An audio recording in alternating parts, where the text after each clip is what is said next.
Finally, in the ultimate game, we get it. I get it correctly on the transition there from the countdown. I was still counting down for 30 more seconds in my head. I was Cyber Mondaying.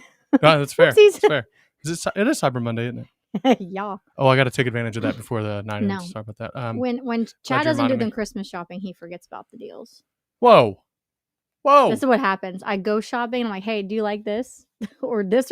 And I send him a picture because otherwise I'll buy a lot and we don't have. Unfortunately, Auntie and Uncle aren't that rich yet. So yeah, we are doing the best we can. We're doing our best for the people out there. Also, shout out my sister, baby boy number 3, born today. Yeah, we have a nephew. Another one. Awesome. Now, Oklahoma does it. They go 4-0 in Red November. The stretch of the season that not everybody, all the haters said was impossible. That all the media said we were not. What's up? You turned the heater on. Oh no, I didn't. You didn't? Nope. Maybe I got on air and I got nervous, I guess. It's so cold that it's like either an ice box in here or when we turn the heater on, it feels like a broiler. Anyway, sorry I interrupted you. That all the media said was impossible. They said we couldn't win we were talking about if we go 2-2, that'd be a great stretch of November. We go 4-0, and now people want to keep talking. Now Joe Klatt forgot anything about football. Apparently, now he doesn't know what it means. I've been a hater all year, honestly. It's shocking. Which I feel like it didn't used to be that way with OU. No, and I understand that you want to promote the teams you cover because it's better for your network. It's better for the conference that you are specific or prioritized or you are for. But my goodness, dude.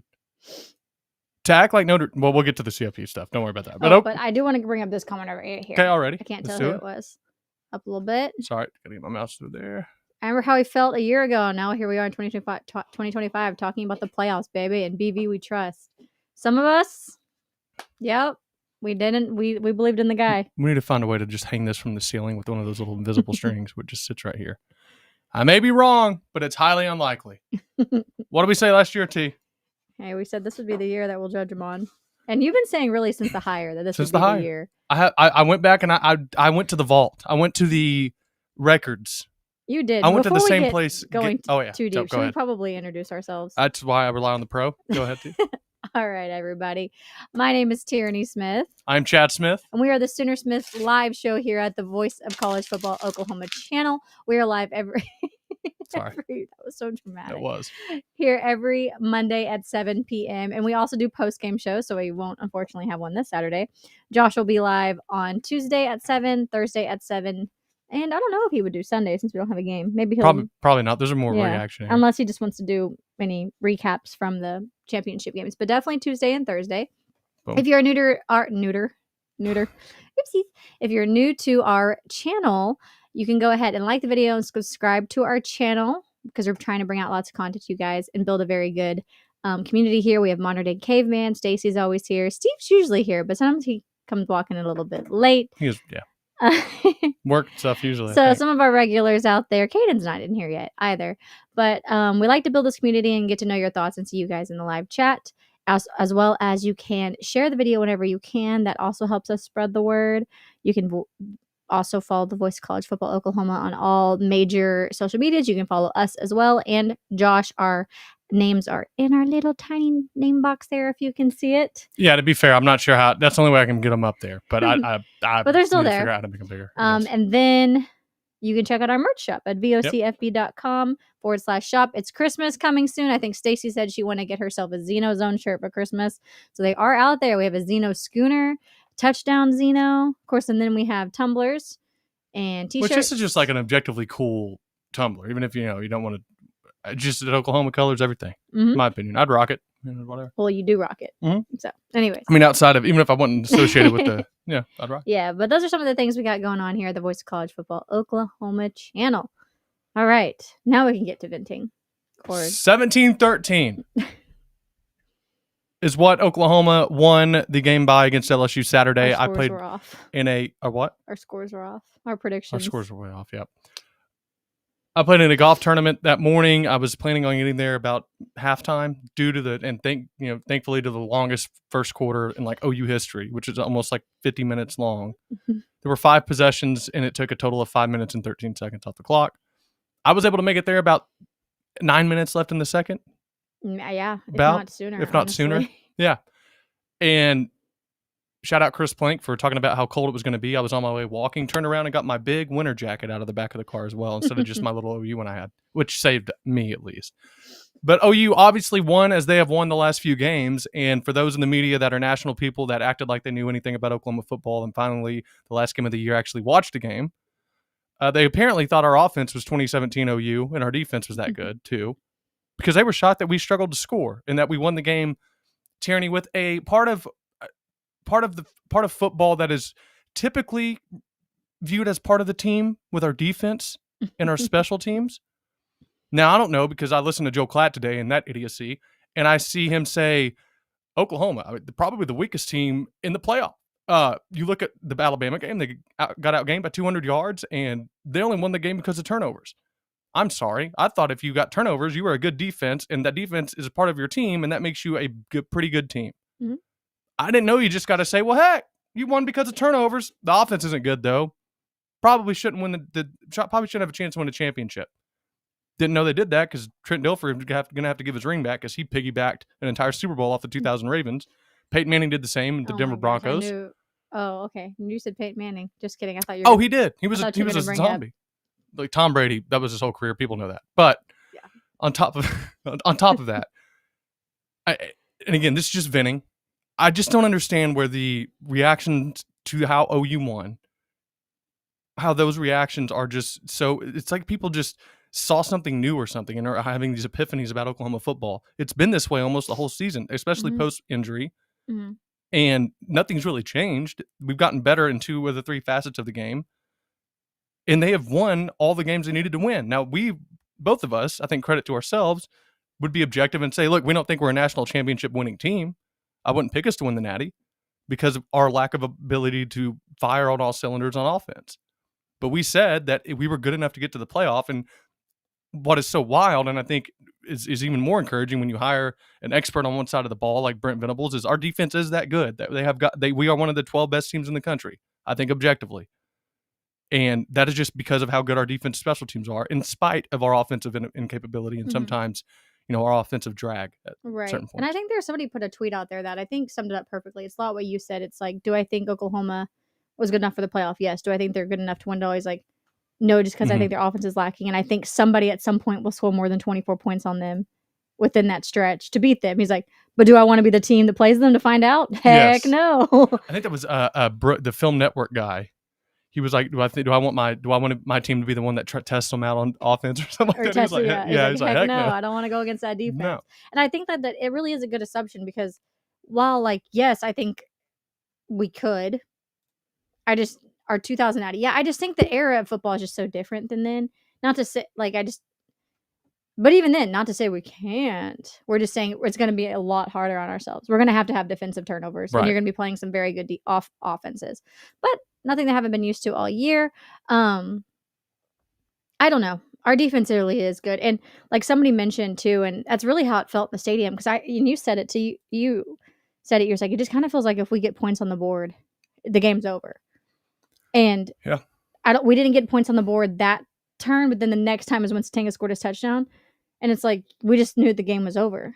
Now, to be fair, I thought it was over too when they went up like 7-3 or whatever. 10-3. 10-3. I was like, oh no. Not gonna lie, I was not, because their LSU's defense. I was deep in a hole. Those pregnancy hormones had me crazy at that point. I was like, I told myself not to get my hopes up. Right. And I got them up so high, and it's gonna happen again. And my birthday's on Tuesday. They're gonna ruin my birthday, and right. I'm gonna have to hear it about Texas fans. But. Look, I was at a low point, okay? But I think a lot of OU fans were at a low point. We've since bounced back. I mean, your mom, the fact she was, like you said, getting into it, the game as much as she was. Oh, yeah. I feel like that alone shows that all of us were in that whole. She wasn't doing anything bad. We're just saying she's normally just pretty tame, I guess. Not tame, but like not really yelling like we do. At least the games I've been around her in, she's not as much that. But I know, fair enough to her. But no, that was. I mean, all of us were into it. But man, what was I about to say? Oh, but even when they had that long return right after. Yeah. By the way, shout out Tate Sandell. Dude, saved the season probably. Saved it. I I was still just like, they're going to have to score a touchdown. I just don't Mhm. think they can do that on us. Right. Like a true touchdown. I mean, I know they scored a touchdown on us, but where were they at? Like the 10-yard line? Yep. Yeah. So it's like, I don't really count that because you were given great position. Because I think I texted my family. I said, if we can just not turn the ball over and give it to them at the 4 and the 10-yard line or whatever it was, so they can't drive the length of the field on us and score a touchdown. Like, I firmly believe that. And they couldn't. Right. Which was true. But also, those two, like, I do want to say, like, I think we mentioned in our post game, John Mateer hustle plays too saved the touchdowns on both of those as well. Yeah. So, I mean, it just shows, like, with Tate Sandell and with John Mateer, two guys that shouldn't be tackling, hopefully ever, having just complete hustle plays to be able to save your team like that just shows, like, you just don't give up even when Tate didn't mess up because he's kicking into the wind. So I'm not saying that was his fault that they returned it, but you just don't give up. You just got to keep going. And that, I mean, our team didn't either. And man, drop the link, Chad, in the chat. Oh, probably for the merch store. I should probably do that, honestly. I got to find it. I was like, drop the link for what? But man, it was. I went through a lot of emotions in that game. Sorry, I'm doing this. I went from like super excited to what is happening to like feeling my gut and like my heart like starting to break. Like, no, it cannot end this way. It cannot end this way. It's like, I refuse to believe this. What the heck? To all of a sudden, I'm like 4 minutes left in the fourth, like, holy cow, they're going to do it. They're actually going to do it. And I loved hearing too that Kip Lewis went up to John in the fourth quarter, like I say, hitting him in the chest, but you get what I'm saying. Men are naturally aggressive because being affectionate would be weird to them, so they have to do it aggressively. Fair. Like the man hugs, you just got to slap somebody on the back as hard as you can. Sorry, I did get you kind of awkwardly, but he was like, you got to do it, man. Like, you got to do it. Right. And I'm like, I love that. Like, and he said, if Kip Lewis tells you to do something, you do it. I mean, yeah. I love it. And I love that's the accountability that this team has. But man, getting winded here. No, you're good. And I'm sorry, babe. I don't mean to. I'm just going over. Somebody did ask how long we've been married. A whole 5 years. 5 years. We're basically experts at this now. She is a lucky, lucky woman. I will go on to say this. I'm just kidding. I think what is also just really, really frustrating at times with this team is the Jekyll and Hyde of the offense being so, and we brought it up in the post game. They're so inconsistent that it's hard to know where they're going to be bad at times, which makes it hard to play to strengths. Mm-hmm. There's times when the offensive line's fantastic. They pass block generally pretty well every game, but run blocking sometimes they're great. And it looks like, he's going to have oopsies all the time in the world. And then you look at sometimes and it's he's getting pressure right at the beginning of the play and he's having to scramble out. And then there's times when receivers can't get separation, even when all that is working well. And John can't find anyone open because no one is. And then there's obviously you work down the line, receivers open, John misses them. There were a couple throws that he had, John Mateer specifically, that were objectively just bad. And the first one, that like I think a lot of people have said, football happens. You're going to get passes batted. Josh Allen and people with the most perfect form ever will get passes batted. There's really athletic guys on the other side of the ball. They're trained to do that. It happens. What doesn't need to happen is when you're trying to throw back shoulders to a big receiver, and those misses have to be high and outside. And I'll never forget that we were throwing these in the quarterback camp at when Josh Heupel was the OC and the quarterback coach, and I was with Kendall Thompson and Archie Bradley, and then there was the guys that were there for camp. And we were throwing the back shoulder throw, and literally the only thing was, if Heupel just hammered. If you're going to miss, you miss high and outside, high outside, high outside. You live to have another play, and you really want to miss those badly. And then you start kind of dilating your misses down to a point where like even your misses are pretty good.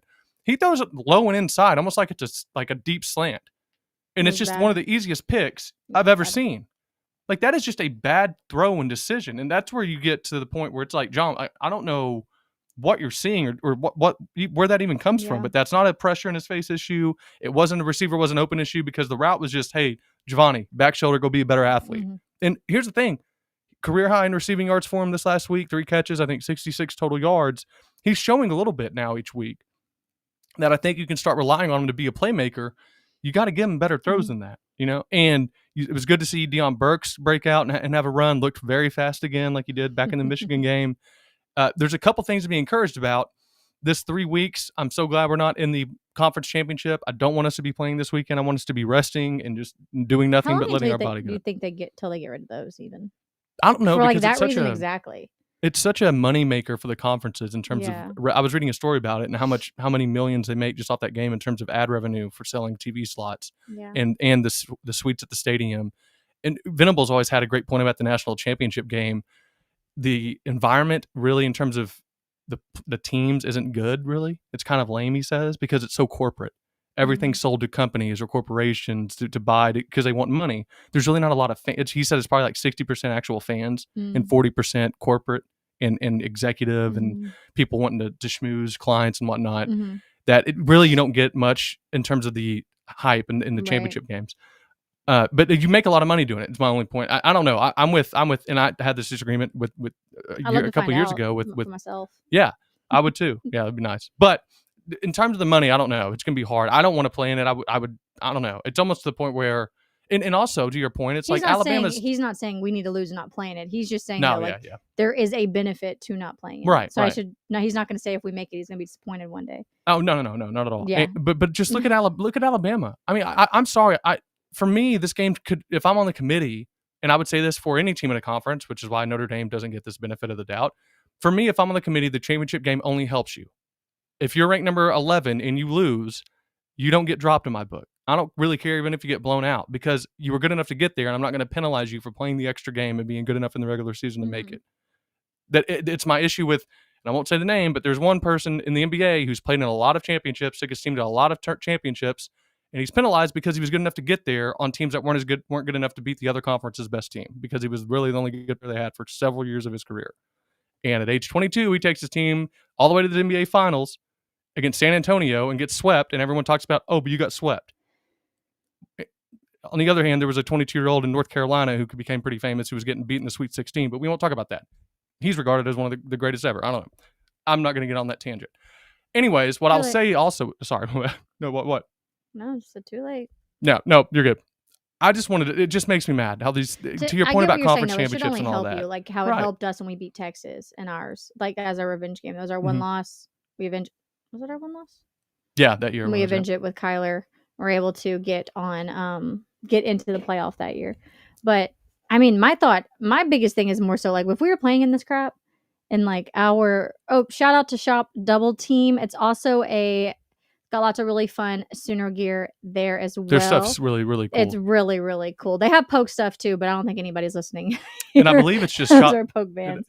Yeah. I think it's just Shop Double Team. Shop you can just look it up. Yeah, they got some good stuff. Yep. Man, I was losing my train of thought though. No, you're good. Sorry. To be fair to you, I took a lot of oxygen. If we were playing in it, like my worry would just continue to be those injuries. Right. Or or heaven forbid something worse happen. You know what I mean? Like that's why people don't play in bowl games because they're afraid of the injury. To me, it's almost the same type of concept. Well, and you're much smarter than I am, so I'll ask you this. Would you be more impressed if I said, hey, Tierney, we won the SEC championship, but we got injured and we lost two of our best players and we got beat in the first round? Or would you rather say, hey, T, we didn't win the SEC championship. We didn't even make the game, in fact, but we made it to the semifinals with all of our best players healthy. What's a more successful year, Ted? Right, exactly. And I think it just goes to the point you're making about you want the rest. Right. Especially when we need it. Our offensive line needs it. Shout out to Favechi Way, playing center for the first time ever.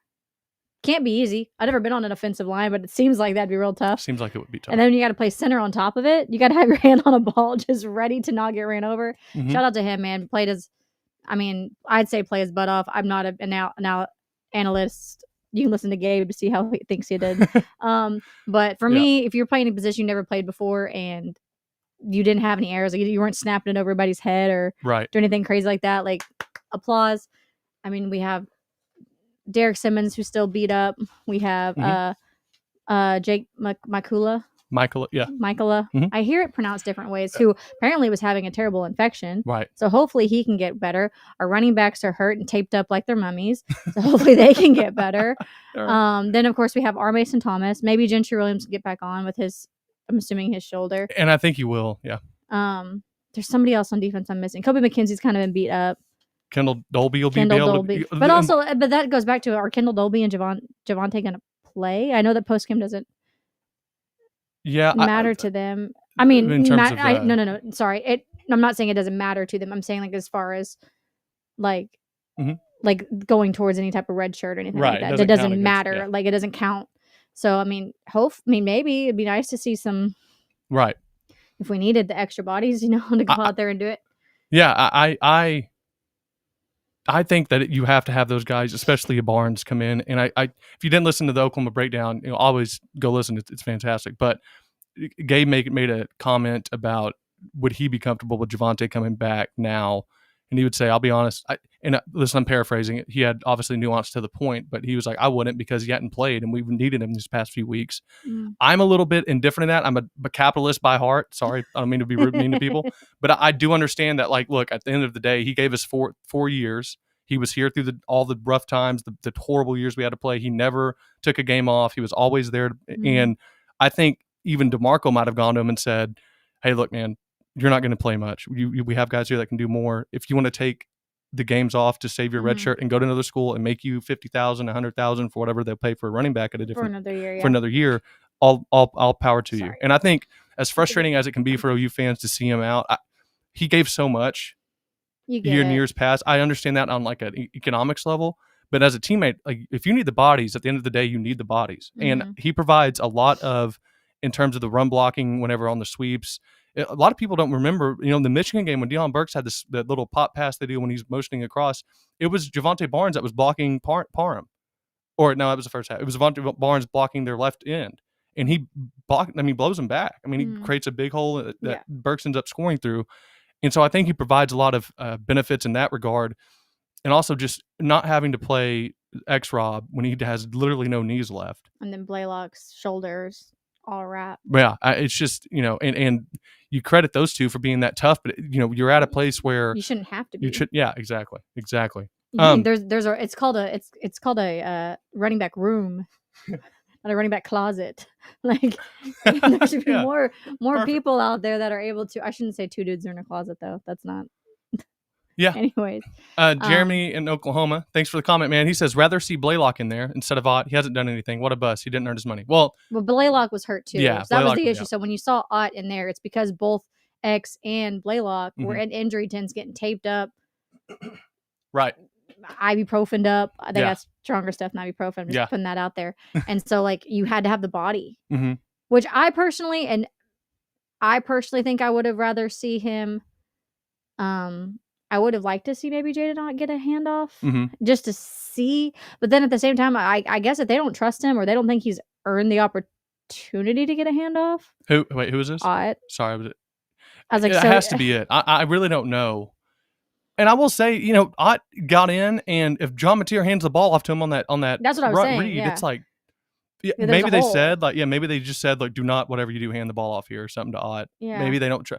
I don't know. It's my point, or I guess your point and our point has always been like, man, I just don't get where if a player is that, there has to be some level of just innate athleticism where he could at least make a cut and move because he did it. He did as much as he hadn't done it at Oklahoma. And please, we all know that. He was regarded, and objectively, revisionist history, everyone's a genius, but at the time he came from Oklahoma, he was regarded as arguably the best running back in the country. That makes everyone cringe now to hear that. I understand. It makes my spine curl up. I get it. He's not Ahmad Hardy. He's not Jeremiah Love. He's not Lacey from Ole Miss.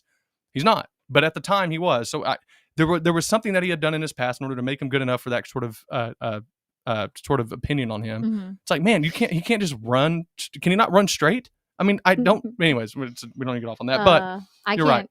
Eco Jar says we're hanging on by a thread with the offensive injuries. Absolutely, we need this rest. The timing's perfect for us, or it's timing out perfectly for us. Someone had asked here, and shout out to Shuna Girl for sharing the post. She reposted it. Thank you. Thank you. Yeah, if y'all please, it really does help if y'all repost. If you're cool with it, we would really it really does help. Or throw a like too on the Twitter. Yeah, last time y'all all stepped up to our challenge. We wanted at least 50, and we got 70. We almost have 80. I don't know how many we have now, but it was up to over 70. So that was really nice. Yeah, if you're listening on YouTube, please like the video. It really does help, and we really appreciate it. Creole Season, a consistent viewer. Thank you for showing up again, man. So speaking of players who aren't playing, Damian Mackey said apparently we have disgruntled O-lineman, Sexton Taylor, who would be the third. Just before we answer that, I've been listening more to Barry and Mac show. Go listen to them if you want. They have a YouTube channel, all that. They do a really good job. Damian Mackey, obviously one of the receivers on the 2000 national championship team. I don't know who the third disgruntled lineman is. A disgruntled lineman assumes that you have a reason to be disgruntled. Sexton and Jake Taylor have been injured their entire career almost at Oklahoma. I hate that for them. Heath Ozida, I don't. Logan Howland. Who's been out? Logan Howland's been out. I don't know who the third. Troy Everett is out. Troy Everett got hurt. He was out ACL. for the season, so he doesn't. I'm not sure who the third would be. Maybe it's an obvious name that we just aren't thinking of right now. But because Mikula, so who were the out ones? So Mikula, he had an infection. So it can't be him. Can't be Everett. Because so then we're down to Sexton, Jake Taylor. So it's either gonna be Logan Howland or Ozida. If there's a third, those are the only two remaining.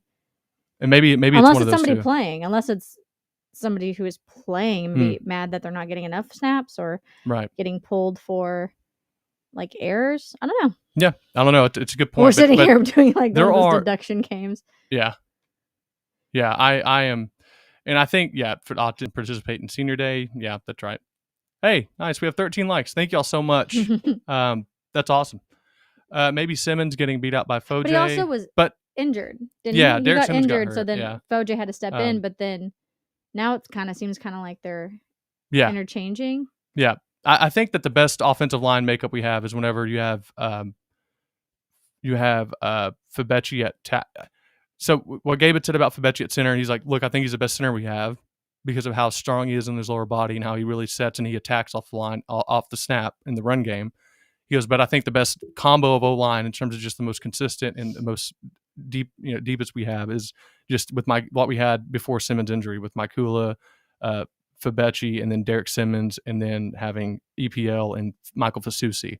So I think Simmons is your starter at right tackle even whenever Mikula comes back. I think he's just more consistent right now than Foj. And Foj came in as a guard. I think that's where he traditionally wants to be. But yeah, R. Mason's going to be back for the playoff too after this large break. But and I kind of did a tangent off of the LSU game, but just to cover up some of these last few stats here, and we can then talk a little CFP, college football playoff. Just so John Mateer had 318 yards, 2 touchdowns, first 300-yard game since Illinois State. Remember in that game he set the record for debut in which Baker held before him, and Baker played against Akron in those games. So John Mateer has again 300 yards passing. Torrey Blaylock led with rushing yards, 49 total. There was an interesting stat about it was the first time I think OU's won back-to-back games scoring 17 or less points since 1987, something like that. It was a wild stat. That was a good year. I wasn't born. It was a wild stat. And I think just going to the John Mateer thing again, what was frustrating, what's so odd to look at is the differences in halves for him. The first half, obviously not good, didn't look good at all. And then the second half, he's 9 for 16, 220 yards and 2 touchdowns. Had the 1 interception too, I should throw in there. But like that, you can live on. You have 2 halves back to back like that, you're going to win the national championship. But the inconsistency is what is so concerning for the offense. Also, was like we said, it wasn't good to see turnovers again. Again, we gave him grace for the first one because, like you said, it got just batted perfectly. It just pops, it floats like a freaking rainbow up there, and then lands in the LSU player's hands. When we had the same thing happen, we batted a ball and it just went straight back to their quarterback. So it's like, I was like, why does it never happen to us? How come anytime we bat a ball, it doesn't just go straight in the air, linger for a bit, and we have the guys there to do it? Like, it never happens for us. And you brought it up, like, with the Van Buren. It did later in the game, and he just went right down back to him. Remember that? Yeah, like that's what I was just saying. Yeah. I was like, oh, look, we finally got one, and it goes right back to the quarterback. It's like time froze in the air, and it just went right back down. So that one, it's like you said, you can forgive that batted ball because crap happens. But the other two were just not good decisions or not good throws. And he could have had more. There were several others that were teetering on being another interception. Now, like I said, shout out to him for not giving up and to, make the stops that he did, because he did save at least a touchdown initially. It ended up being a touchdown and a field goal. Oh, no. Yeah, touchdown and field goal. The other one was picked off. Right. But man, it was frustrating to see. And then, like we said, there's other throws that he missed. He missed the one to Caden Helms. Yeah. Where he had nothing but green grass. If he just hits him and not with a steam train. Like, just the steam train is fantastic. Like, it just nah. Well, It's like it doesn't need to be that hard, and it was behind him. And then, of course, my brain goes to the one with Kanik. Kanik's running in the middle of the field, and he throws it behind him. And again, I would say nothing but green grass, but he probably gets at least 10 more yards. Yep. I don't really can't remember exactly where defenders were, but like he's definitely getting a first and getting us into positive territory. And just you miss behind, and you just can't do that. And that's where we get frustrated because we see these sparks of him when, like we said, like we do believe in him in a weird way, like, but also at the same time we're like very nervous because we see both sides of it, but we're like, come on, like we know you can do it. We've seen you do it. Yep. But like just do it consistently. And so that's the thing with the offense in general, really. It's like you all can do it. I've seen each and every one of you do this. But like, why does it not happen for 4 quarters? And maybe they're saving it. You know, if you're saving it for the playoff, by all means. I think, and I think it's just a balance of, I think, genuinely injuries right now with how injured X-Rob is. They just don't want to run, and it's creating an issue where John's not a guy that can throw it 40 times and win you games, I don't think. Whenever you play teams with, their whole coaching staff is still there and not a true freshman quarterback and all that. But this person says, he says as an office line healthy. I think he means offensive line, and not yet, which is why we're hoping this 3 weeks is big to get some of those guys back, like Mikula, who had the infection, maybe Simmons, who's kind of been banged up a bit, maybe Ozida. I don't know about Sexton and Taylor. Personally, I don't either, because I thought they would be back by now, but I don't know. And again, postseason might be different because, like we said, that doesn't count towards red shirts, so maybe more people are going to be available. But then again, I think that's a team decision. You know, is the team okay with you playing after bailing on them all year? If that's the case, I don't know. I don't know if I would be, but at the same time, if I want to win and I thought they gave us the best chance, then sure. Boomer Sooner 129, he says, "Yo, what's up? Another regular. How you doing, guys?" And also, I do want to point out, we never really mention it or advertise it, but if we do miss your comment and you really want us to see it and bring it up, you can always send us a super chat. That does also goes towards helping us keep content rolling on our channel. So those are always nice as well.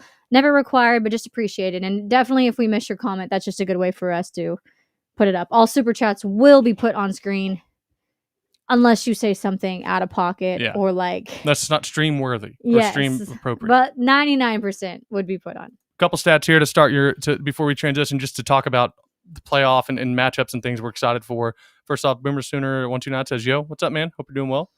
National Signing Day is this week. Well, yep, it's on Wednesday. So a couple general notes. This was OU is registered. This was OU's 10th win. Obviously, we have 10. It's our 10th or 43rd 10-win season in program history. We're second nationally in 42 seasons with 10 victories, one behind Alabama. We are 48-3 in the month of November. In the last 11 years, we have won our final home game. We are 23 of the last 24 seasons in which we won our final home game. The Sooners have won 89 games when holding opponents under. The Sooners have won their last 89 games when holding opponents under 21 points. The last time we lost was Nebraska 2009. We lost 10-3. We had Oklahoma held LSU to 198 yards of total offense, more than 147 yards below its season average. Of the 198 yards, it was the fewest allowed by Oklahoma to a power conference opponent since 2017, when the Kansas Jayhawks had 155 yards in a 41-3 OU win in Lawrence, Kansas. It was the 8th game this season, 4 straight, in which OU has held its opponents to 85 fewer rushing yards. Oklahoma's 393 yards of total offense were its 4th most this season, and most since 515 total yards at Temple on September 13th. OU gained 238 yards of offense in the second half, its most in a half this season. OU's 219 yards passing in the second half were most since the second half of the 2023 Alamo Bowl versus Arizona. This was the first game this season that Oklahoma did not have a sack. Oklahoma has 41 through their first 11 games. 3-3 at halftime was the score Saturday. The last OU game to be 3-3 at halftime. Tierney, quick quiz. I would have not known this either if I wasn't looking at the paper with the answer here. What game do you think that was? What? Sorry. The last time we were... that's totally fair. Fair. The last time... So 3-3 at halftime. Okay. When was the last halftime game? When was the last game in which the score was 3-3 at halftime for Oklahoma that we were in? Yep. It's a very famous game. People remember it all the time. You may have had a brother that went to this game with a friend of his, family friend. That narrows it down. That should be obvious. My brother's been to a lot of games. Someone may have planted a flag in the middle of a field after this game. Oh, the Ohio State game? Yeah, I said went to this game. Brother hadn't been to a ton of away games. You didn't say away game. You just said went to the game. Therefore, you know what? that could fair. have been That's anywhere. Fair. That's totally fair. Ohio State 2017, when number 2 Ohio State lost to Oklahoma 31-16. Really 3-3? Yeah, at halftime. Dang. Wow. I wouldn't have got that anyway, but... Yeah, that's wild. The 3-3 halftime score today. Oh. Yeah. The Sooners had no takeaways over their first 4 games, but have 13 over the last 8. They are +4 in the turnover margin in the last 4 games. Oklahoma improves to 5-2 when it loses the turnover battle. And final stat of just general stats here. The Sooners limited the Tigers to 2 of 14% on third downs today. In its 10 wins, Oklahoma has held its opponents to 23% on third down. That's 32 for 139. That is unbelievably good. Shout out Peyton Bowen. Shout out all the guys. We can get to some of those stats that they come up, organically later. Needless to say, Peyton Bowen and the Bowen brothers had probably the greatest month of November I can remember a duo having at Oklahoma. Right. Each one had a turnover. Yeah. Related duo. In each win for Oklahoma, one of the Bowen brothers had an interception. Mm-hmm. They made play after play. The stop by Peyton Bowen, his ability to kind of play defense on Burt Van Buren to not let him run into the end zone and back up and make a jump catch that he did. The athleticism was just insane. And I thought he was going to bat it down. And then next thing I know, he's got it. I'm like, wow, that was crazy. And like we mentioned, that one that he batted down on the 4th down, and then that one that he had the interception on the first quarter, both happened so Bauer Sharp couldn't make a play. Yep. Just saying. Yep. Might be fate there a little bit. But man, no. And then Eli has a pick 6 against Alabama. Mm-hmm. He has a pick against Missouri to end the game. Mm-hmm. Peyton with his pick against Tennessee. Peyton with the pick against LSU. Man, you know how their names are Peyton and Eli? I said, you have a brother named Cooper by chance that kid has any eligibility coming up? That'd be great. We're John, we're going to talk about the Lane Kiffin stuff, and I think it's an interesting conversation. I'm just writing down these notes that we can get to it after we talk about this next topic here, which is the playoff for the University of Oklahoma. I don't know why. Apparently, people think it's an interesting topic to talk about. We accept that he or we shouldn't be in all of a sudden. 10-2, they're going to be in the playoff. There's really no argument against them being in. Okay, wait, 10-2 with our schedule. With our schedule, yeah. There's really no argument that I can think of that will say that really could end up with us not being in the playoff. But the debate is whether or not you're going to be hosting a game or going to probably South Bend. The Notre Dame stuff drives me up a wall. I don't know. As we just had an Irish fan join us. Where? Oh, Notre Dame. Oh, hey, Doc Irish. All love. And he gets it. We're talking about sports. There's nothing personal, nothing all that. I've been to Notre Dame. I've touched the Play Like a Champion sign. It's awesome. The ripped one? Yeah, the one they stole from us. Okay. He's like, of course I joined the show. It's not going to be all Notre Dame hate, trust me. I just the idea they're going to jump us. You cannot be giving wins over Syracuse and Stanford, teams in which I'm not sure they even find the practice field every day of the week, that much love or relevance. And the committee's credit, they didn't last week. And it looks like if you look at the coaches poll and the AP poll, Oklahoma is still outranking or still ranks ahead of Notre Dame. But there has to be something said of the level of talent you play week in and week out. And I don't think anybody would think that Notre Dame would be a 10-2 season in the SEC or the Big Ten, even though I think the SEC is clearly the better conference of the two.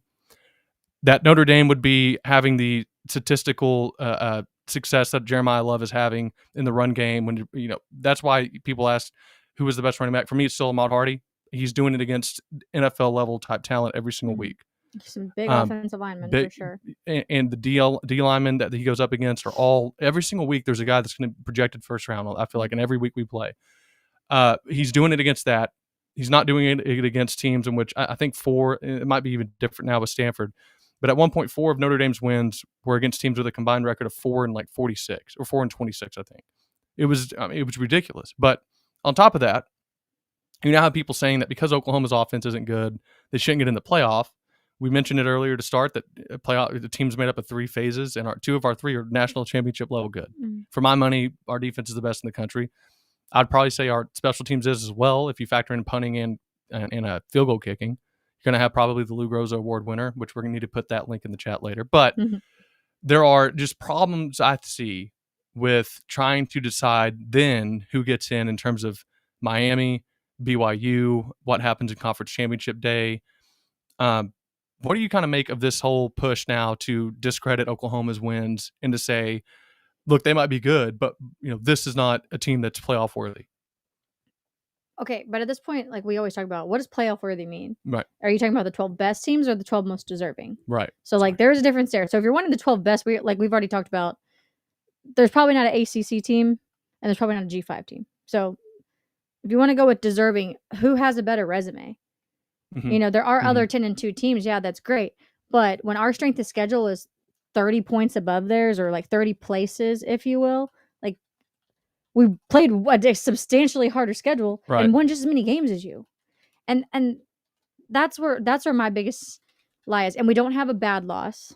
Like there are no bad losses, which I think that's what Notre Dame can technically credit themselves to, is they also don't have a bad loss, but your best win is what, Pitt? Yep. Who was ranked USC for maybe? Okay, USC, I forgot. So yeah, they do. I mean, but are they even? I mean, what are they ranked now? Pitt's not ranked anymore, but USC's still ranked. Mm-hmm. So, I mean, 2 at the best, where we have at the time when they were ranked 5, right? Half of our schedule, right? And I mean, I still think I think Notre Dame's going to be in it. Like I don't, they're never going to leave Notre Dame out with the brand, and also just in general, you've learned that they're just never going to leave Notre Dame out. But my thing is more so like you talked about, like the jumping of us, right, to get a home game over us. That's where I start to get annoyed, because it's like I get where they're coming from. Yes, they're having these huge numbers. They're scoring a lot of points. That's great. Mm-hmm. But they're not playing. You're playing Stanford. Yeah. So like you're playing. I don't even know, honestly. I just went blank. But like, you're fine. That's not to say they're not a good team. That's not to say that they don't deserve the playoff. I just think you should reward accordingly to the schedule as well, if that makes sense. Yeah, no, you're right. So like, yes, we're both 10-2. Yes, they're putting up a lot of points, but we're not. But like, let's be realistic.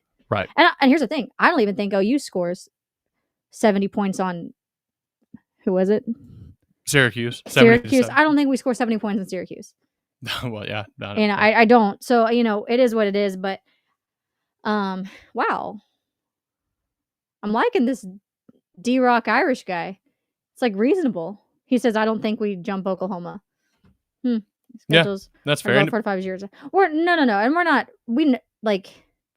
again, like there's only so much you can do with scheduling too. It just falls into like, it does seem to help Notre Dame not being in a true conference. So you kind of can schedule in a way who you want. Yeah. I mean, you go through after A&M and Miami, your first 2, it's Purdue, Arkansas, Boise State, North Carolina State. Then you get USC, then Boston College, Navy, Pitt, Syracuse, Stanford. I just, and also too, I mean, every single person on the media after those 2 losses literally said it's not going to matter because they're going to win the rest of their schedule and they're going to be in the playoff. Yeah. Shout out Blaine Crane. So there are several people that already thought that, and that is true. But that's not even the only kind of that. Sooner 129. Notre Dame will need touchdown Jesus or need to sacrifice some altar boys to get in. I don't think so. I think they're going to be in for sure. Palace of the Brand. Oh, I was like, sorry. Craig Air Force says we had a top 5 strength of schedule. What else does the committee want? Expand or redo Palace of the Prairie? Yeah, and so that's what's crazy, because preseason it was like, oh, if Oklahoma goes 9-3 with that schedule, that could even be good enough to be in the playoff. Now it's like, oh, they went 10-2, which I understand some of the teams weren't as good as you thought they'd be, like South Carolina, LSU. Fair, but like this stuff, we still beat Tennessee at home, which I know Vandy just did too. Trying to find Alabama at home, who at one point people were going back after the Florida State game and being like, this is probably the best team in the nation for a while, or playing like they were. I mean, we did beat Missouri, who was ranked take that for what you will. They were also on a backup quarterback. We beat Michigan because, we scheduled a big team and we won. Right. That benefits you. And then Auburn was ranked at the time. So, I mean, we do have the ranked wins. We're 4-0 you're 4-0 in SEC road games. That alone, no matter where you're playing. Yeah, true. That speaks volumes. And so, I don't know. Again, I understand what they're saying. Like, I think somebody in our comments said, OU is like the most boring team to ever make a play of. I don't really care if you think it's boring. Guess what? You probably still gonna watch. Yeah, they are. And so I don't know. Joe Cladd also made this point about he thinks Alabama should get in regardless of the result of the SEC championship game, but then said that Oklahoma should be the one that we should look at to not get in. And then someone made this graph, which I thought was pretty interesting. And if you're not watching, I'm sure you should. But just goes through common opponents about how many total yards they had versus how many we had. It's kind of wild. Total yards, Alabama against Auburn, 280. We had 303. LSU, they had 344 total yards. We had 393. South Carolina, they had 325 total yards. We had 319. Tennessee, they had 373 total yards. We had 350. And then Missouri really is the biggest difference. They had 330 and we had 276. So you look at averages, we're averaging 328. They're averaging 330 yards a game. Against these 5 similar opponents in the SEC. So although it does look like, obviously Oklahoma doesn't score a lot of points, but it's not like it's just some drastic difference in terms of the actual statistics once you look at them objectively, which is what you're supposed to be doing, I guess, on the committee. But my biggest thing is the idea that it should be really the gripe should be, especially for people looking at who should get in, if you're Texas or Miami or one of those bubble school programs, is either I guess it doesn't matter because you're not going to change it this year, but the automatic qualifier is annoying. Also, the biggest gripe that Texas should have is just don't lose to Florida. And I get you had a great win at A&M. I understand that. Do I think objectively Texas right now is probably one of the 12 best teams? Probably, with how good their defense is and how it looks like their offense is coming along. Right. Probably one of the 12 best, but that's not the criteria. The problem is you play 12 games. Yep. And you dropped a game that you should not have by any means. Right. Only people that have lost to Florida are Texas, Mississippi State, and I can't even tell you who the other school was. Oh, that's a good point. That's not playoff company. Like that, I get it. But here's the thing: if OU had lost LSU, would we? I don't think you would see a single OU fan saying, "Put us in." Nope. Yeah, we have a bad loss, but look at all these wins we have. Mm-hmm. No, we would say we freaking lost to LSU, who we shouldn't have. So. And here's the thing: if we lost LSU, Texas probably would still be saying the same thing. Well, they don't deserve a playoff. Yeah, you're right. Or if we tried to advocate for our team, that would be the retort. Well, you shouldn't have lost LSU. You're right. And they said it, and I know they said, well, if we had scheduled a cupcake, well, you didn't. But you didn't at the end of the day, because that win can help you, like it is for us having that Michigan win. Right. Or in 2017, having our Ohio State win. But some people can go to the shoe and win, some people can't. I get it. But also, it's like... that's not what hurts you at all. And what they're also negating to forget is people saw you go into overtime with Kentucky and Mississippi State. Right. Too. So, I mean, it's a whole recipe. And, I mean, I get their frustrations because they do have some good wins, but it's at the end of the day, for them, it's the loss to Florida. And people don't forget that you should have lost to Kentucky and Mississippi State. That's what I was going to mention. It's like, that's to look at it in a vacuum of just the win losses. Dude, y'all went to double overtime with Mississippi State, who's not a good team. Or is it Kentucky? They went double overtime with both. They went to overtime with both. I don't remember which one was neither double. one of those are good teams. Kentucky just fired Mark Stoops. This idea that that Texas should be in because they played close to Ohio State, which really, if you want to be honest, is probably helping them more than it is hurting them, the loss, because if they didn't play Ohio State close, and they were 10-2 with a loss to Florida, and then they were on the outside looking in, you would have, I mean, what would be the argument that maybe, I guess they would be ahead of us because they beat us head to head, but in terms of right now, like of the 3 losses, Ohio State is boosting them. The loss to Ohio State. It was like the shortest or like least amount of loss, or it's the closest anyone's win. been, to Ohio State. Win. Also, too, but then I get I get where they could get frustrated too, because everybody now that they beat A&M is like, well, let's be honest. Who did A&M play? Right. Like, were they like likely they were just fool's gold? And I mean, I could get that frustration too. You know what I mean? Yeah. So it's like I get what they're saying there, but at the end of the day, that's just what it is for that team. I don't think Miami should be in over Notre Dame because they beat Notre Dame, but also Miami has 2 unranked losses. Yeah. 2 bad losses, and they're not in the ACC championship. Duke is. I think Duke was probably surprised. Duke was sitting at home getting a phone call like me. I'm in. I.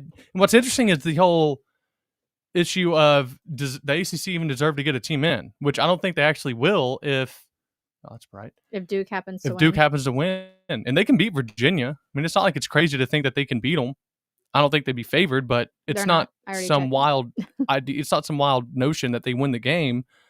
And look, Miami, be upset if you want. And this is where I think people get mad at the scheduling hard opponents. But like you started off, you beat Notre Dame, then you played Bethune-Cookman. Then you played UCF. That was a school. Yeah, I'm sorry. Like this is not. You beat Florida. Well, obviously we know how good they were. You beat the Florida State Seminoles when they were ranked, I think, 18th at the time. That was coming off of a couple weeks after the Alabama win. USF was 18 at the time. I don't know how they finished, but they're unranked. Unranked. So it's just, you don't have the quality wins except for the Pitt Panthers, who nobody really believes is that great, if you want to be honest. It is a boosted schedule for them in which they were overly ranked. But here's the thing. They lost to unranked Louisville and unranked SMU. Yeah, and you lost in overtime, but you still lost. You don't lose those games, dude. If you're not going to have the deep level of talented rosters to play against, you're not going to get in. Go cry to the committee for making the criteria what they did. I just don't think it's that close. The other question that I think a lot of people had was, where do we rank? I think we're going to be staying at 8. I just don't think the committee is going to move us because we ended up still winning the game. We might be frustrating in how we won, but you shouldn't be penalized for winning, especially when the team that might pass you is playing nobodies. So I think we stay at 8. And I had one other point about the Miami 2 losses deal, and I can't recall what it was. I don't know. Can't recall. But it looks like Oklahoma, regardless, is going to be in, and it's going to be fun. Let's go to some comments here. I want to go. Steve, what's up, man? Thank you for joining. Oh, put his comment up there. Steve's our member. What's up, Steve? He said, Steve is finally here. And yes, you're right. Chad's always works up Boomer Center. Let's see. But hey, we're happy to see you. Or happy to have you, I guess. Yeah. Have you. Yeah. I'm just curious, as Jonathan. I always say we want to hear from you, we want to see you. Then I'm realizing like neither one of those verbs are accurate. Yeah, right. What should I put? Jonathan says, I'm curious if Duke wins and they put in JMU and Tulane/UNT. I could see Notre Dame getting left out. I don't know. I don't know if Notre Dame is going to be left out because in that case, you would have. Where's mine? I gotta have a bracket in front of me. I'm gonna go crazy because you would just have the automatic qualifier from the G5 be North Texas or Tulane, and then he had mentioned, what was the school? James Madison. James Madison is playing somebody that they're like a 22-point favorite on. It is. That would be. That's bringing up the founding father, James Madison. JMU. Let me see. Let me bring up my playoff bracket I had. I can just look it up on ESPN. Yeah, you just have to look it up on your app. I was like, I literally just looked at it today. Mm-hmm. Let's see. Projecting for first. They're playing Troy. That was gonna be my guess, but I was like, no, maybe that's wrong. So they're playing Troy. Oh, I just want to bracket people. Can we not give me that, please? That's unbelievable. It's like you just want something simple and it's impossible. Just give me a bracket. It's not it either. A recent one. Maybe I did. Unreal. Oh no, it doesn't matter. I think Notre Dame is going to get in, sadly. I don't know if their record really dictates that they should be. I don't like the idea that because they lost closely, they should be rewarded for it. They still lost. You played, for my money, 3 teams that have been that have been at least breathing as a program, and you lost to 2 of them. But they're going to be 9th. You see now that the committee and David Cohn actually brought up this point on their projection show, which I thought was a good one, on the Creighton Coach show, that really the one reason why Miami struggled to get in and not be compared directly with Notre Dame is because of how different, how far apart they've been ranked. And you hear them talk about like they really look at them in groupings to where Notre Dame and Miami just aren't in the same grouping yet as Alabama, Oklahoma, and Notre Dame are. So if they do jump, the only reason why they might jump Notre Dame over Oklahoma is to make sure that continues. If they end up moving Miami a little bit into the playoff spot to keep them out of the same grouping, so they can don't have to justify keeping in Notre Dame, who lost to Miami, over them.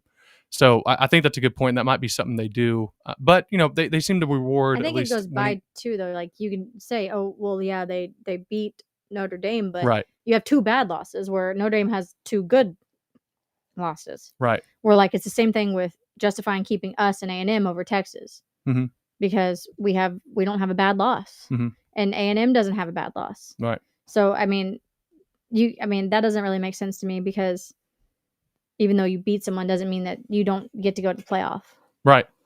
I got a. We also only have 3, whatever. 2 losses to Texas is 3, but that's what I'm saying though. I'm saying they have a bad loss as well.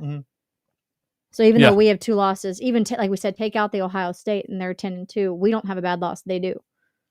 Yeah. I mean, what I'm saying is Notre Dame doesn't have a bad loss. Both their losses were to ranked teams. Yeah. Where both of Miami's losses are to unranked teams. Yeah. Yeah. I think what was Miami 4 when they dropped to Louisville? Yeah, but I think the committee has said the first thing they look at is head to head and who won. Like that's one of the highest criteria. And it's like you lost to Miami. So who knows? I mean, at this point they can do whatever they want and just make it a justification for it on the back end. But can Alabama go to the CFP with 3 losses? I think it's from Paul one of those Smith, things, 1687. so that's the conference championship shouldn't count against you. It's not supposed to. Hi there, I'm an OU fan. What's up, Mike Cook? Thank you for joining. I definitely said cookie. Mike Cook. We mentioned earlier that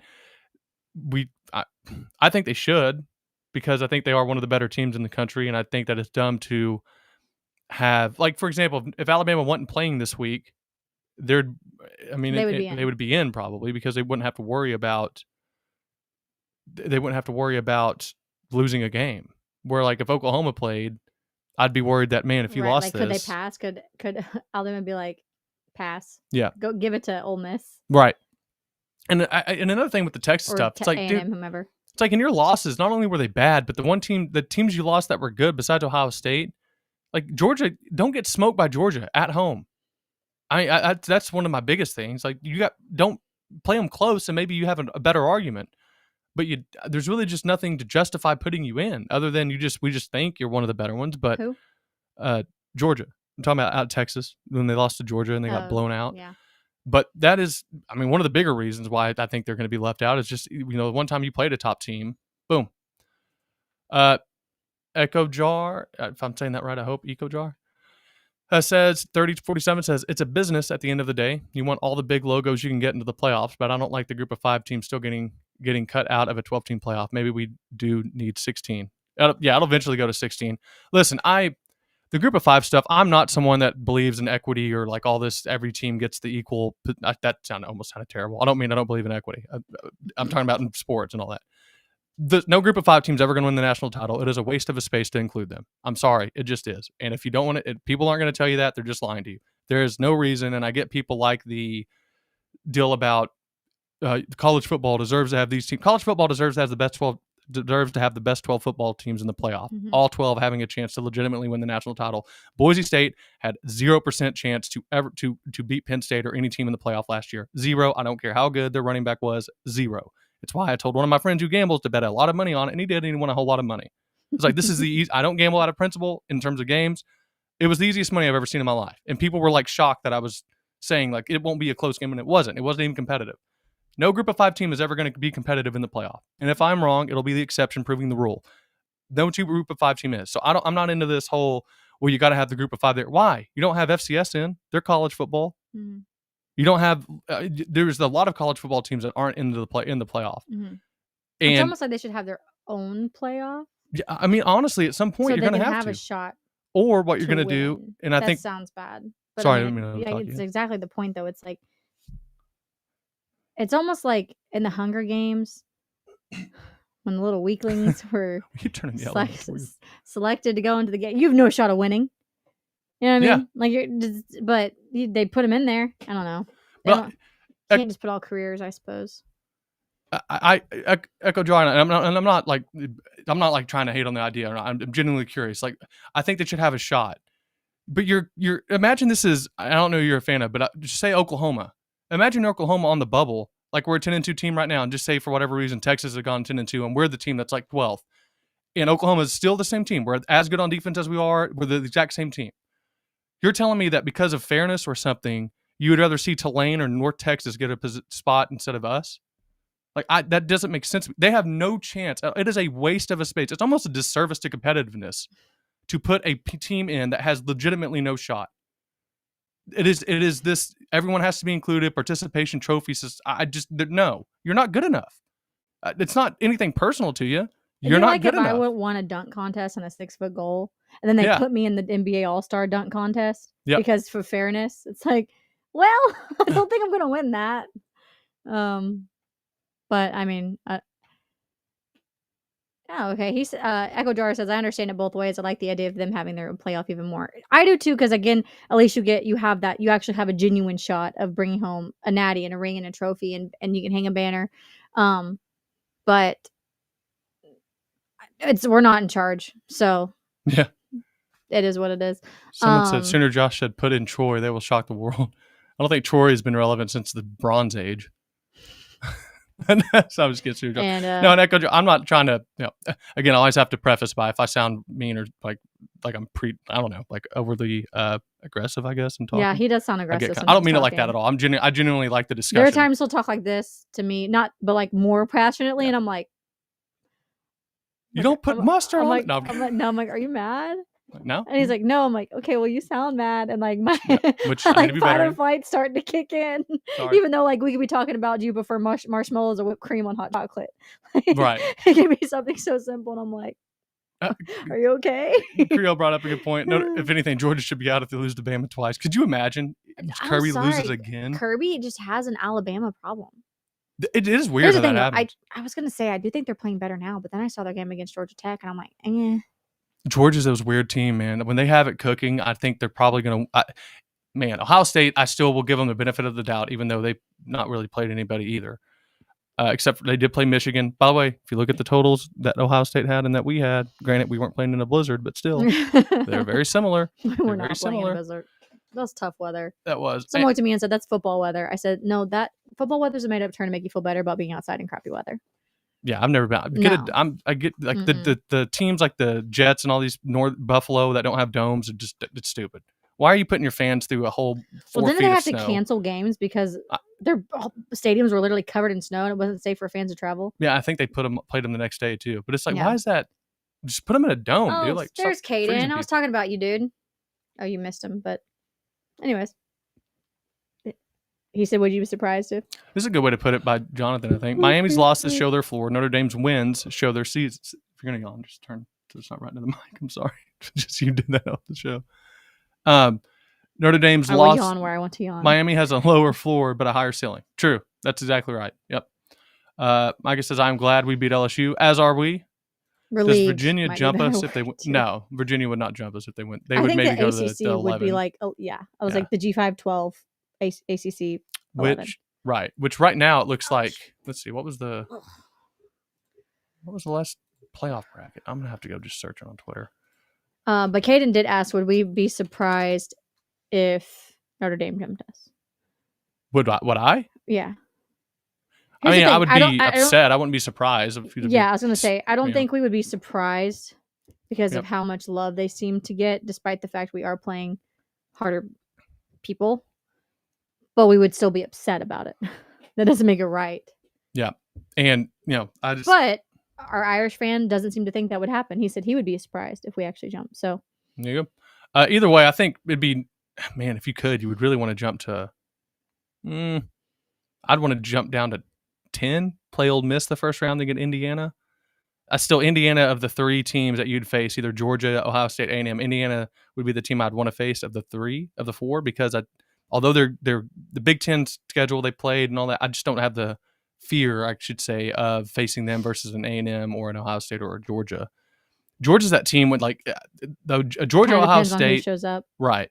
Like a Georgia Ohio State national championship is really intriguing because I think Georgia could beat them, but it depends on how if their offense shows up or not. And well, and their defense hasn't been I great know my either, brother had messaged me. He was listening to the ref today, and there was a scenario bracket, like a prediction, if you will, following the champ games, where like, oh, you'd play Virginia, then turn around and play Tech.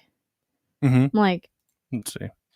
That wouldn't be the most horrible thing. I don't know whose schedule it was, but he mentioned that. He was like, I've never heard that, but that doesn't sound horrible. That would be nice, actually. It'd be nice considering we've gotten 2019 LSU, 2020 Alabama, the Clemson Tigers with Deshaun Watson, pre-massage. He says, I think teams are going to be begging to play Ole Miss now since what Lane did to them, which is awful. It is. Let me ask you this, though. What are the odds that this kind of motivates them? Brings them together. That's what I was kind of thinking, too. Like a scorned wife. Right. And this is actually a perfect lead-in. Thank you, Caden, to a couple people that commented, what do we think of the Lane Kiffin move? T, if you want to give your thoughts on it real quick, I'm going to try to find one of these prediction brackets. So my couple thoughts are, people are comparing him. Here's the yawning. Are comparing him to. There we go.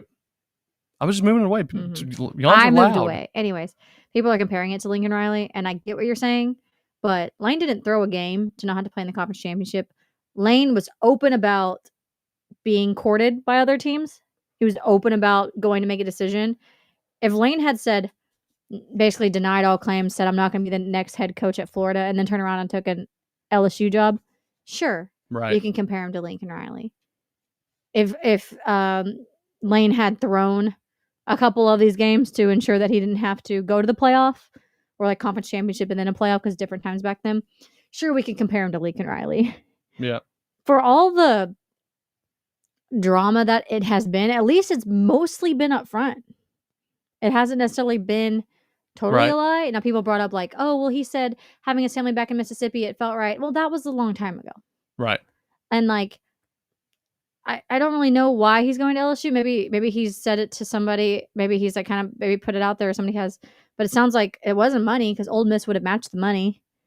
To me, you're kind of the guy at Ole Miss. Mm-hmm.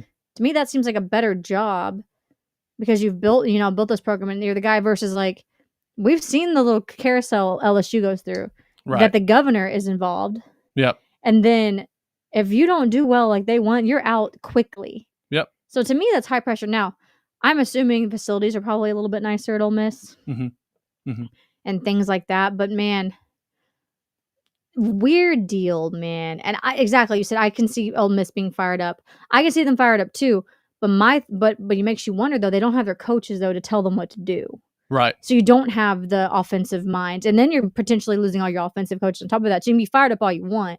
But if you don't have a good leader telling you what to do when, it can be a little discombobulated. Right. But I know... This one still had Oklahoma at I know people, again, I know people are comparing it to Lincoln Riley, but to me it doesn't compare, because it was never open route he was open as recruitment. He didn't throw any games. He didn't start making up lies about black SUVs swarming his house and whatever else that, you didn't have the facilities or the money, essentially. Like, because it's just not true. Right. Also, he basically said that he convinced his wife that he was going to move from Oklahoma to Los Angeles in an evening. Yeah, that would be a tough one. Chad couldn't convince me to move across the neighborhood in an evening. No. Let alone to a totally different state with different culture, with different cost of living. Yeah. With 2 children. Yep. Like, come on. Like, anyways. There seems to be a consensus of us being at 8. I wish I could find the ones maybe he was referring to. It'd be interesting. But yeah, I don't have any. A lot of people are still predicting us to be 8. Oh, this had BYU 9 and Notre Dame 10. Maybe that's. And then Miami 12. Do you want to give your thoughts on Lane? Kiffin? Yeah. Sorry. Lane doesn't have hair plugs. Aw. It's not everybody's fault, It's funny. LR left us and stole our Heisman QB in the secret middle of the night. I would have way rather he ditched in the playoffs and leaves a very. I don't know why I'm whispering that. Leaves a very attractive job open. Kind of creepy. It's still slimy, but well, I blanked on. I was reading it out loud. Sorry. Echo Jar says Lincoln Riley left us in pieces and stole our Heisman in the middle of the night. I would have way rather be ditched in the playoffs. That leaves a very attractive job open. It's still slimy, but I think you're right. Like we are much better off, as evidenced by where the programs are right now. Mm-hmm. The way, and we've always talked about the way that Lincoln Riley likes to play ball, like so heavy offense and quick and fast, and like that's just not going to translate to the SEC, which we believe he knew, which is why he didn't want to be at Oklahoma anymore. Yep. It's also why he didn't want to go to LSU, because where are they? In the SEC. So he just like what he was wanting wasn't going to translate well anyway. I just think he saw what was going to happen. I think and so he wanted to leave. And again, like I'm personally not so like I don't think I really ever bring up Lincoln Riley anyways. And I don't want USC to succeed. Don't get me wrong, but I feel like in general I don't want USC to succeed. I've just always had a for them. I don't know. It's just the worst. But like, I don't know. I love Brent Venables, and every time he does a press conference, like since we hired him, like I like this guy. Mm-hmm. Like I love his energy. I love his passion. Like in the times I've met him, he's so kind. Mm-hmm. And like the times I met him before, like he had remembered, like not me as far as like my name, but like, you know what I mean? Like you're saying like almost every. I know, but it's because I do like this guy. I mean, and I wanted to be successful, and I didn't have that same with Lincoln Riley. Right. You know what I mean? Like he see, now you got me in my head. We're good. He just wasn't as personable. Oh, you mean no, not good. I thought he just you meant wasn't as personable. I feel like on camera as Brent Venables is, and I've heard from players in the locker room that that's essentially the case too. Like they don't have the relationship they have with Brent Venables, the passion that they have to play for their coach. It just, man. So let's ask this: the Lincoln. So on the Lane Kiffin leaving in general. Guy's a mercenary, it seems like. He's going to go to the highest bidder. It's always the next job up for him. I think if you're LSU, you got to wonder what NFL team he's going to be looking at next. Look, I'll be honest with you. Lane's a good coach. I think everyone acting like this is Nick Saban going to Alabama he's being a little overhyped right now, I think, to be honest with you. He's not some all-time great coach. He's never won a conference championship, much less even made a conference championship game. So although it is the biggest news right now, I think it's just hyped up by the number of open jobs there are. And just listen, I think he does a good job marketing himself. I think he's great on social media. I think he's great with the quips back and forth. But I'll be honest, no team he's had is really scaring me for a national championship except for this one, and he just left it. So what does that show in terms of the makeup? Who knows? The question is, and I got to ask too, does Lane Kiffin, who was it here that said, we all agree, Caden Edelman says, we all agree that the AD did the right thing, not letting him coach, right? And then we had a little disagreement. Interested, Caden, your thoughts on why you say you, or Jonathan, sorry about that. There it was, good IT. Jonathan says, I don't agree. I would have let him coach. Jonathan, I'm interested if you can in the chat, just tell us why you would have let him coach. I'm petty. I would not have let him coach. Well, I don't think I could have. I wouldn't have either. And to me, it's like, sorry, if my husband cheated on me or was leaving me for another woman, then it was like, but can I come to the family Christmas? No. Yeah. Absolutely not. There's just, I'm trying to think of a good way to kind of say it.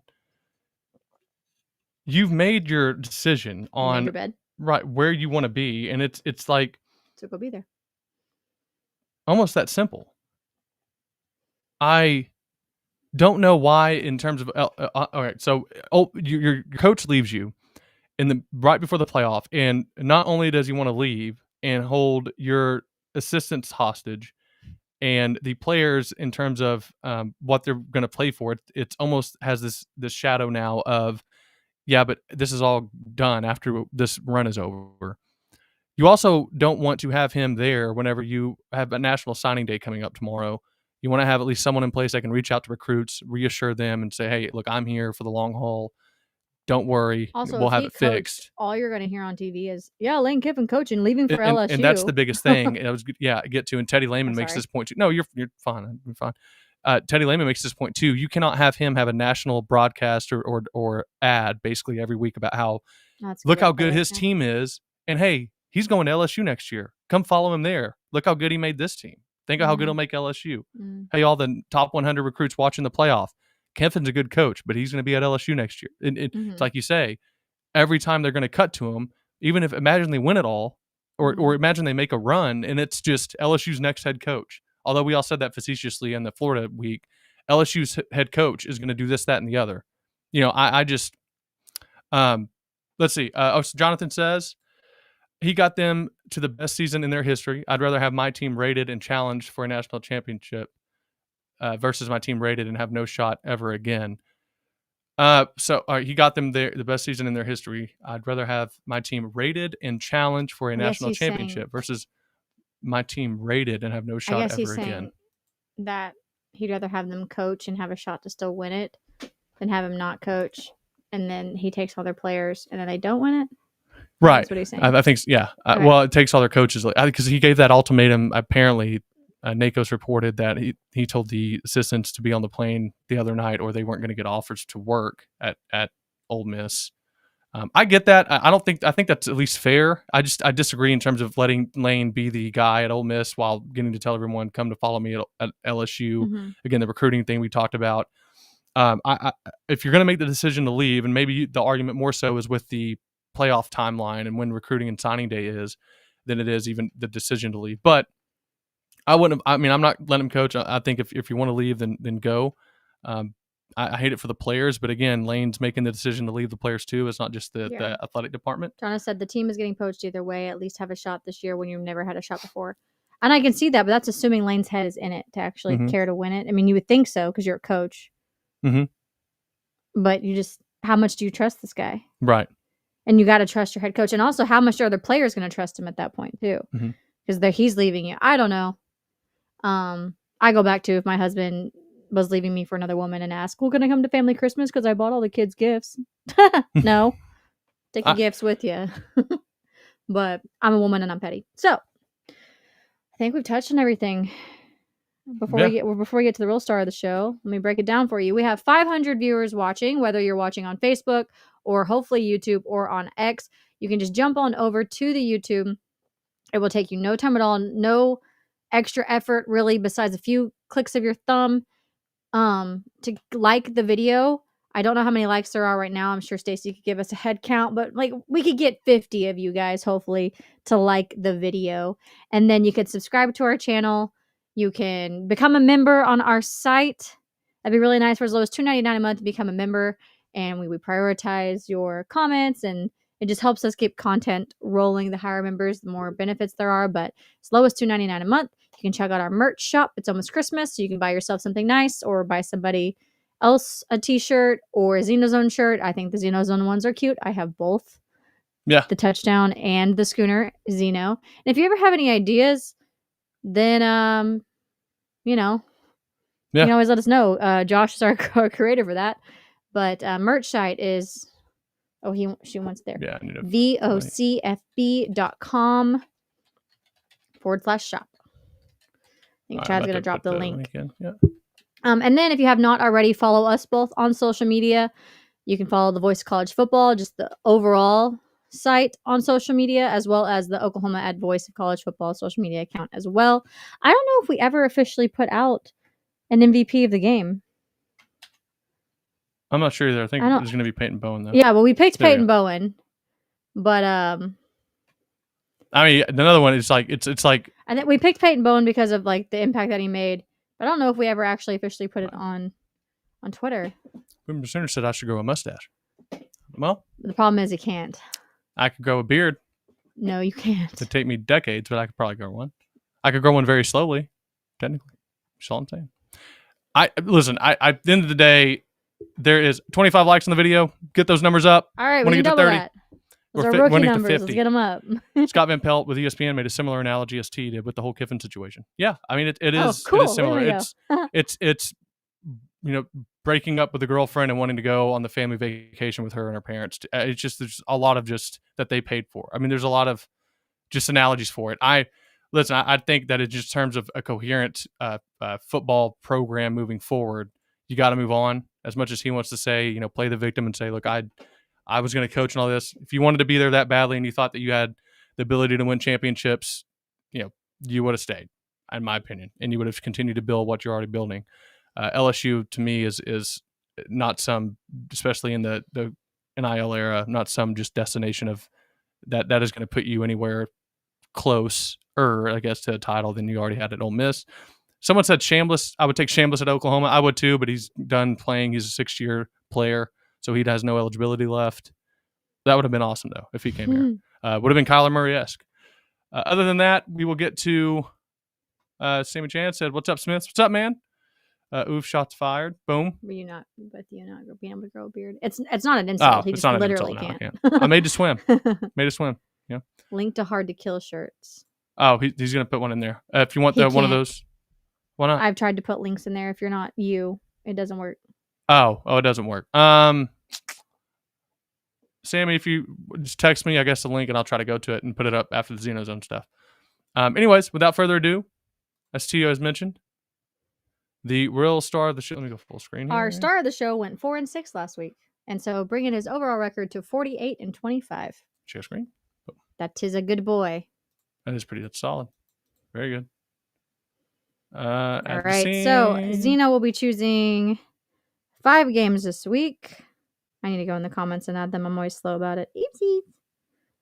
Nope. He'll be choosing basically all the conference championship games that are the main ones. That sounds bad, but he'll be picking from Georgia, Alabama, Ohio State, Indiana. Does that rhyme or am I crazy? It's close. BYU, TTU, Texas Tech, North Texas, and Tulane. And I'm thinking of one more. Duke and Virginia, I believe. Zeno deserves a college football playoff spot. Yeah. Put him in there. Okay. Those are the games he'll be choosing from. So if you want to choose along with him, you can put it in the live chat. Or if you're watching it later, you can put it in the comments. There we go. Do that, then boom.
Who's going to avenge their loss. Mm-hmm.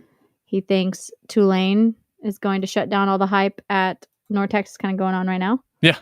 He knows about Kirby having an Alabama problem. And guess Zeno doesn't want chaos. No. I guess not. What is the last one? Ohio State.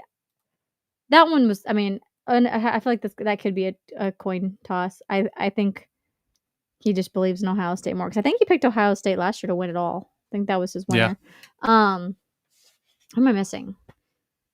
I guess he just picked Virginia. He's like Duke was surprised being there. Let's just choose one. But he's like, I don't trust the Duke stuff. That's hilarious. I love all these. Good boy. D-Rock Irish says he got Georgia, Tulane, Virginia, Texas Tech, Ohio State. Awesome. Sooner Max says BYU beating Tech would shake things up. Certainly would. We have most people, I think, picked Ohio, Georgia. Irish does not want BYU winning. That would be a tougher one. Go up, please, so I can see who else people have chosen. Sorry. We do have somebody pick Duke. You're going up too far. Who picked Duke? Keep going. Somebody picked Duke. Corrections? No. Oh, yes. Sorry. 101? Anyways, though, I won't tell you who I picked because I'm still in contention to win our pick'ems. Yep. So I can't be giving away Texas Tech, Ohio State, Ohio. Who I think will win. The problem is I feel like I'm going to have to maybe choose maybe not the favorite. You got to go for upsets. But like, but at the same time, if I pick all the same people, but like I rank them certain ways and they don't. That's true. You could, yeah. You could, you know what? We'll see. Because I think it depends. How far back are you? 8 points from the lead now. I dropped from being 1 point behind her. And and she has the best record too. So in theory, I could also get second. So if she has the best record and I get second, we both will get a share. Okay. The problem is her boyfriend, I don't think they're married, is in second right now currently. Oh, I think I'm in third. So here's the thing. Like, I got to make somebody in that household mad. Yeah. There needs to be a departure. Like, I love them. They're like the sweetest people ever. But like, I want to win this thing. Anyways. That's awesome. All right. We went long tonight. It was fun to rant and talk about just the OU season. Look, end of the day, it's the last show of the regular season. Oklahoma wins 10 games, goes 10-2. An awesome year, a fantastic season, awesome memories. Brent Venables does it, makes the playoff. First time for him to make it. First time for us to be in the new format. There's just a lot to be encouraged by. There's a lot to be encouraged by, and I think that we are all excited for how young the team is in certain positions as well, and all the talent we should have returning next season. There are D-Rock, thank you for showing up, man, especially as a Notre Dame fan. Really appreciate you showing, man, being a good sport about everything. It always makes the show go a lot smoother and more fun, I think, for most people. Same with anyone, if Caden, everybody that comments and kind of engages, it really does help a whole lot. Nick Willis as well. Thank you. Corrections. Stacy, as always. You guys have rocked all season. Really, really helped the show. Sooner Mac, thank you for the always a great and informative show. Were you guys near the? I didn't see near the. I thought you said, were you guys the LSU fans that were fighting each other? No, that's on the north side. I always call that the money side, the old money side. I saw the video. On the south side. So like when I mentioned this in our last show, when the mini men played the first time, the south side rocking, right? North side dudding. So south side's where it's at. The show was okay. Thanks, Boomer 129. Jeez, no, we were not there. That was kind of weird. We did have some LSU fans in front of us. They were kind. They were cool. But go ahead, subscribe to our channel, push that like button, comment. Share the video, give us a comment, become a member, check out the merch shop. All those things. You guys rock. Hopefully you have a good week. Hopefully you had a good Thanksgiving. My birthday's tomorrow. T's birthday's tomorrow. What else? Nothing much else other than that. We'll be back on Monday for a show about the reactions of the games. And when at the selection it happened too on Sunday. Oh yeah, it happened Sunday. It's Selection Sunday. So we'll have a whole playoff preview, or at least playoff preview of our playoff preview. Playoff preview. That's kind of hard to say. You guys rock. Thank you so much. God bless. Hope you have a good rest of your week. Stay safe while the weather is getting cold like it is now. Always tough. Oh wait, before I go, I told Sammy I would put his link. I haven't gotten text. I haven't gotten a text. Wait. No, I haven't gotten it. I look creepy at him over your shoulder. Oops. Shoot. Sammy, I'll put it in the comments, though, of our YouTube video. For the Hard to Kill hoodies and shirts, I will find the link and put it in the comments so y'all can check those out, too, if you want. But like we always say, you guys rock. God bless. Hope you have a good week. Hope you have a blessed week. And to my wife, happy early birthday. It is always awesome to celebrate birthdays and whatnot with your family. So hopefully you guys get to reach out to them and talk to them whenever you get to. And just get to enjoy the rest of the week, and we'll see you on Monday for the reaction show. Boomer.